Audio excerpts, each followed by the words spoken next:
రక్షకుడును మహోన్నతుడైన దేవాతి దేవునికి ఎంతగానో స్తుతిస్తున్నాను.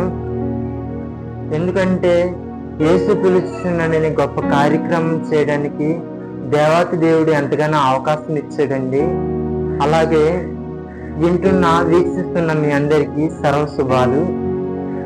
ఈ రోజున మనము ఈ లోకాన్ని పరిశీలన చేస్తే, లేదంటే క్రైస్తవులను పరిశీలన చేస్తే మనకు కనబడింది ఒకటే అండి.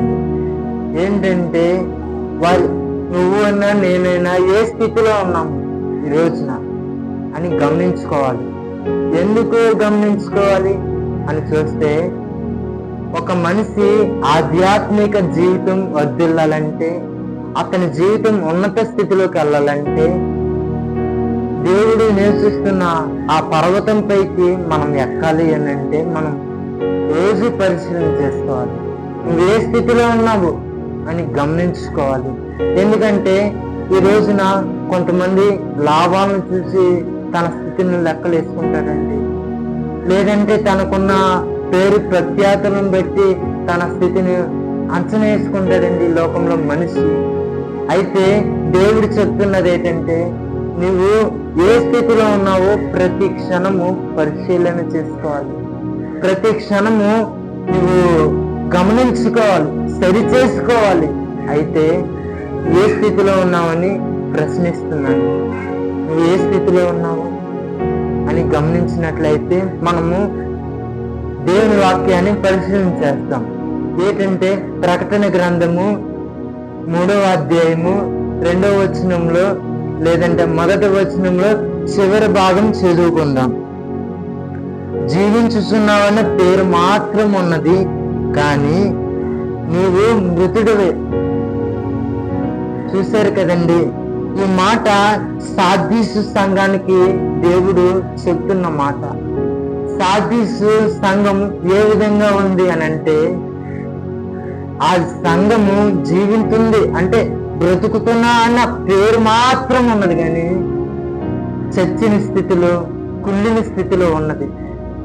అవును కదా, మనం సమాధి వద్దకు గమనిస్తే, సమాధిని పరిశీలన చేస్తే బయటికంతా సున్నం కొట్టినదిగా అందముగా అలంకరించబడి ఉంటది. కానీ దాని లోపల కుళ్ళిపోయిన వాసన మొత్తం, అది వాసనకి విరోధంగా, అంటే వాసన తీసుకోవడానికి ఇష్టకారకంగా ఉండదండి. ఎందుకంటే అది కుళ్ళిన వాసన వస్తుంది, మలినమైన వస్తువులు ఉంటాయి, కాబట్టి అది ఎవరికి ఇష్టం ఉండదు. అయితే అలాగా ఈ రోజు చాలా మంది జీవిస్తున్నారు. మనుషులున్నంత వరకు ఒకలా బ్రతుకుతున్నారు. ఏంటంటే అది కుళ్ళిన స్థితి, కుళ్ళిపోయిన పరిస్థితి. అది నీలో ఉందా? ప్రశ్న వేస్తున్నా, నీలో ఉందా?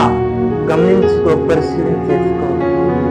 కుళ్ళిన స్థితి ఎందరైతే జీవిస్తారో వాళ్ళందరూ దేవునికి విరోధులే, దేవుడికి ఇష్టం లేని వారే. ఎందుకన్నారంటే, సార్దీసు సంఘం గురించి కూడా దేవుడు మాట్లాడుతూ ఉన్నాడు. ఏమని? నువ్వు వెచ్చగానే లేవు, చల్లగానే లేవు, నేను వెచ్చని స్థితిలో ఉన్నామని వేరొక సంఘంతో కూడా మాట్లాడుతూ ఉన్నాడు. జీవించున్నావు అని పేరు మాత్రం ఉన్నదా? ఓ నేస్తమా, ఎంతకాలం జీవిస్తావు ఇలాగా? దేవుని రాకడ రేపు ఈ రోజు వస్తుంది కదా, అలా రాకడ వచ్చినప్పుడు నువ్వు ఎత్తబడతావా, విడవబడతావా? ఒక్కసారి గమనించుకో. ఎందుకంటే ప్రాణము నీ ఆధీనంలో లేదు, సమయము నీ ఆధీనంలో లేదు. ఏ క్షణము ఏం జరుగుతుందో ఎవరు తెలియట్లేదండి. నడుస్తూ వెళ్తుండగా చనిపోయేవారు ఉన్నారు. అవును కదా, పడుకుంటూ కూడా చనిపోయి ఇంకా తిరిగి లేని లోకానికి వెళ్ళిపోయిన వారు ఉన్నారు. ఒక్కసారి గమనించుకునేస్తామా? ఎంతకాలము నీవు మృతమైన స్థితిలో ఉంటావు, ఎంతకాలం చచ్చిన స్థితిలో ఉంటావు?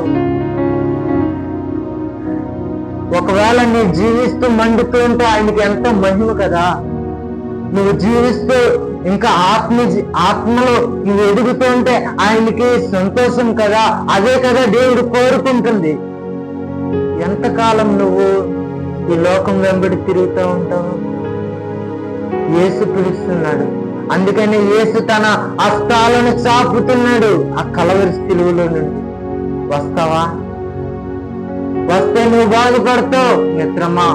ఎంతకాలము దేవునికి విరోధంగా జీవిస్తావు? ఎంతకాలము దేవునికి అయిష్టమైన కార్యాలు చేస్తావు? ఒకసారి గమనించుకో. ఎందుకంటే ఈ శుభవార్త నీ దగ్గరికి తెయ్యాలని ఆశతో ఉన్నాను. నువ్వు ఇంతవరకు చెడిన స్థితిలో, పాపపు స్థితిలో, చచ్చిన స్థితిలో నీవు ఉన్నావా? అయితే శుభవార్త, ఆ కలవరికి నీ కొరకు యేసు పిలుచుతున్నాడు. ఆ కలవరి సిలువలో నీ కొరకు ప్రాణం పెట్టాడు. ఆ విషయాన్ని జ్ఞాపకం చేసుకుంటావా నేస్తమా? నీకోసమే ఆ బలియాగం, నీకోసమే, నీ కుటుంబం కోసమే, నీ పిల్లల కోసమే. నువ్వు బాగుపడాలని ఆశ, నువ్వు రక్షించబడాలని ఆశ. ఒక్క క్షణము ఆలోచించు. ఒక క్షణము తీరిక లేదా? ఆ తీరిక నువ్వు గమనించుకో. ఏ పనిలో మునిగిపోతున్నావు నువ్వు? ఏ యొక్క బంధకాల్లో చిక్కిపోయావో ఒకసారి పరిశీలన చేసుకో. ఒకసారి యేసు వద్దకు రా. ఒక ఉన్నతమైన పాత్రగా నిన్ను మారుస్తాడు. ఒక ఉన్నతమైన జీవితం మిగిస్తాడు. ఒక సమాధానకరమైన కుటుంబంగా నిన్ను మారుస్తాడు. నేస్తమా, నువ్వు కన్నీళ్లు కారుస్తున్నావని నాకు తెలుసు, నువ్వు దుఃఖపడుతున్నావని నాకు తెలుసు. అయితే వస్తావా ఆయన దగ్గరికి? నువ్వు మారాలని చూస్తున్న ఆ మార్పు నీలో రావట్లేదు. ఎందుకంటే నువ్వు అపవాది బంధకాల్లో చిక్కిపోయావు, అపవాది కుట్రలో చిక్కిపోయావు, అపవాది వేస్తున్న ఆ ఊరిలో చిక్కుకుపోయావు. అయితే ఇప్పుడు ఆయన ఎద్దకు వస్తావా? ఆ ఊరి నుండి, ఆ బంధకాల నుండి, ఆ యొక్క ఒత్తిడి నుండి విడిపించగలిగే దేవుడు నీకున్నాడు. ఆయన దగ్గరికి రానేస్తామా? నీకు గొప్ప విజయాన్ని ఇస్తాడు, గొప్ప ఆదరణ ఇస్తాడు. వస్తావా ఆయన దగ్గరికి? వస్తావా ఆయన చేతుల్లో నీ చేతులు వేస్తావా? ఆయన చేతుల్లో నీ చేతులు పడితే ఆయన లేవనెత్తడానికి సిద్ధం. ఆయనకు అవకాశం ఇస్తే నిన్ను ఓదార్చడానికి సిద్ధం, నిన్ను ముందుకు నడిపించడానికి సిద్ధం నేస్తున్నా. అయితే ఈ మాటలు గమనించుకో, ప్రార్థన చెయ్యి. దేవుడు గొప్ప సహాయాన్ని అనుగ్రహిస్తాడు. ఈ మాటలు దేవుడు దీవించిన దాకా. ఆమేన్.